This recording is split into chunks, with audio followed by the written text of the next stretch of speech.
Shalom,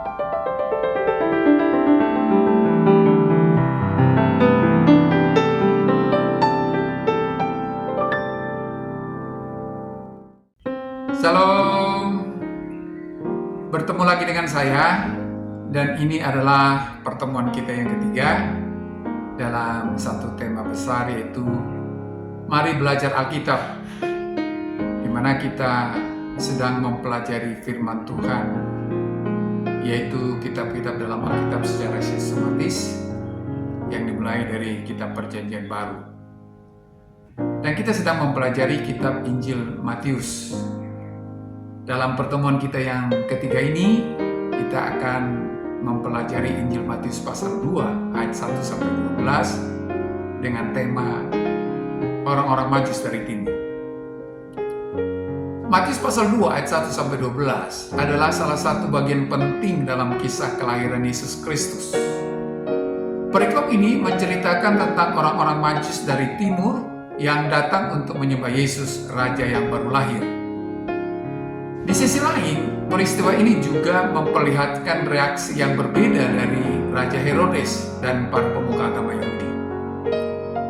Bagian ini kaya akan makna teologis dan historis yang menggambarkan bagaimana Yesus datang sebagai Raja bagi semua bangsa, bagaimana dunia merespons kedatangannya, serta bagaimana rencana Allah tidak dapat digagalkan oleh kuasa manusia. Ada beberapa hal yang perlu kita perhatikan dari perikop ini, yaitu yang pertama, kedatangan orang Majus. Matius pasal 2 ayat 1 dan 2 berkata, sesudah Yesus dilahirkan di Bethlehem di tanah Yudea pada zaman Raja Herodes, datanglah orang-orang Majus dari timur ke Yerusalem dan bertanya, di manakah dia, Raja orang Yahudi yang baru dilahirkan itu? Kami telah melihat bintangnya di timur, dan kami datang untuk menyembah dia. Orang-orang Majus yang dalam bahasa Yunani magoi adalah cendekiawan atau ahli perbintangan dari timur. Kemungkinan mereka berasal dari Babel atau Persia. Mereka adalah orang-orang non-Yahudi yang memiliki pengetahuan tentang tanda-tanda langit dan menyadari bahwa bintang yang mereka lihat menandakan kelahiran seorang raja besar. Fakta bahwa mereka datang untuk menyembah Yesus menunjukkan bahwa sejak awal Yesus tidak hanya datang untuk orang Yahudi, tetapi juga untuk bangsa-bangsa lain. Hal ini menggenapi janji Allah kepada Abraham bahwa melalui keturunannya, semua bangsa di dunia akan diberkati. Seperti yang terdapat dalam Kejadian pasal 12 ayat yang ketiga. Yang kedua, reaksi Herodes dan para imam kepala. Matius pasal 2 ayat 3 sampai ayat yang ke-6 berkata, ketika Raja Herodes mendengar hal itu, terkejutlah ia beserta seluruh Yerusalem. Herodes Agung yang memerintah atas Yudea sebagai raja boneka di bawah kekuasaan Romawi merasa terancam dengan berita kelahiran seorang raja Yahudi. Ketakutannya bukan tanpa alasan, karena ia sangat paranoid terhadap siapapun yang bisa mengancam tahtanya. Sejarah mencatat bahwa Herodes pernah membunuh istri dan anak-anaknya sendiri demi mempertahankan kekuasaannya. Menariknya, ketika Herodes bertanya kepada imam-imam kepala dan ahli-ahli Taurat mengenai tempat kelahiran Mesias, mereka memberikan jawaban yang benar dari nubuatan Mika pasal 5 ayat 1 dan 2 bahwa Mesias akan lahir di Bethlehem. Namun, meskipun mereka mengetahui kebenaran ini, mereka tidak menunjukkan keinginan untuk mencari atau menyembah Mesias. Hal ini menunjukkan 3 respons manusia terhadap Yesus. Pertama, orang Majus. Mereka mencari dan menyembah Yesus dengan sukacita. Yang kedua, Herodes menolak Yesus karena merasa terancam. Yang ketiga, para imam kepala dan ahli Taurat. Mereka tidak peduli meskipun mereka memiliki pengetahuan tentang Mesias. Yang keempat, rencana licik Herodes. Dalam Matius pasal 2 ayat yang ke-7-8 berkata, lalu dengan diam-diam Herodes memanggil orang-orang Majus itu dan dengan teliti bertanya kepada mereka, bila mana bintang itu nampak?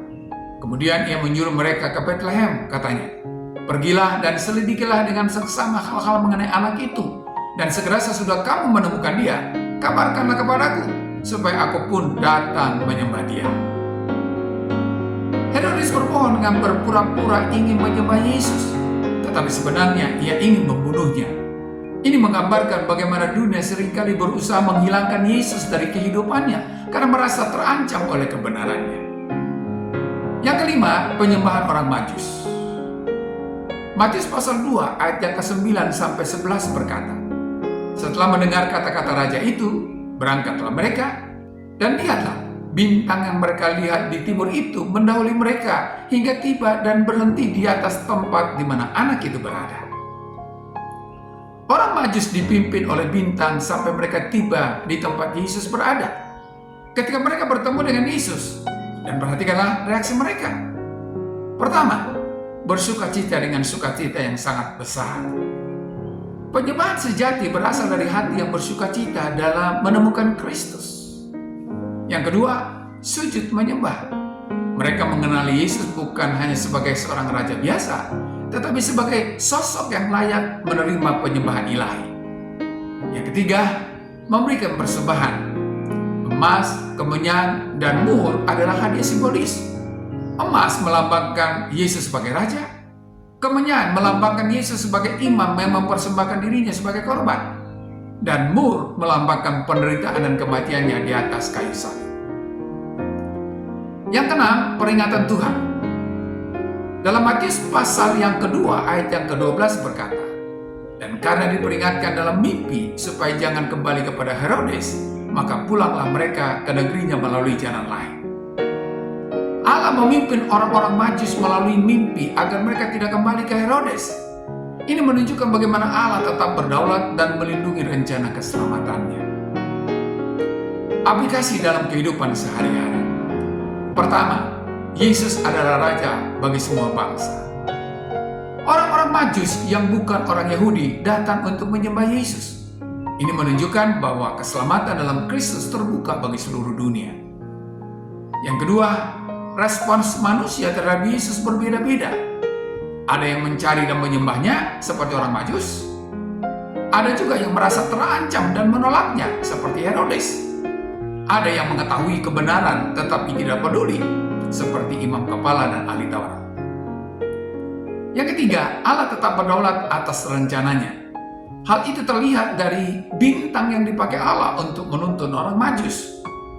Allah melindungi Yesus dari rencana jahat Herodes dengan memperingatkan orang Majus melalui mimpi. Dan yang keempat, penyembahan yang sejati datang dari hati yang bersukacita. Orang Majus tidak datang dengan tangan kosong. Mereka membawa yang terbaik bagi Yesus, melambangkan bahwa penyembahan sejati selalu disertai dengan pemberian diri kita kepadanya. Sebagai kesimpulan, Yesus adalah Raja yang datang untuk menyelamatkan dunia. Kedatangannya membuka jalan bagi setiap orang untuk mengalami sukacita yang sesungguhnya. Namun hal itu hanya bisa terjadi apabila setiap orang menerimanya sebagai Raja yang berkuasa dalam hidupnya dan memberi diri kepadanya. Untuk itu, marilah kita mencari, mengenal, dan menyembahnya dengan segenap hati. Sudahkah Anda bertemu dengan Yesus Kristus? Kalau belum, inilah waktunya bagi Anda, karena untuk Anda lah Dia telah datang. Sampai di sini pertemuan kita kali ini, dan kita akan lanjutkan di lain kesempatan. Terima kasih dan shalom.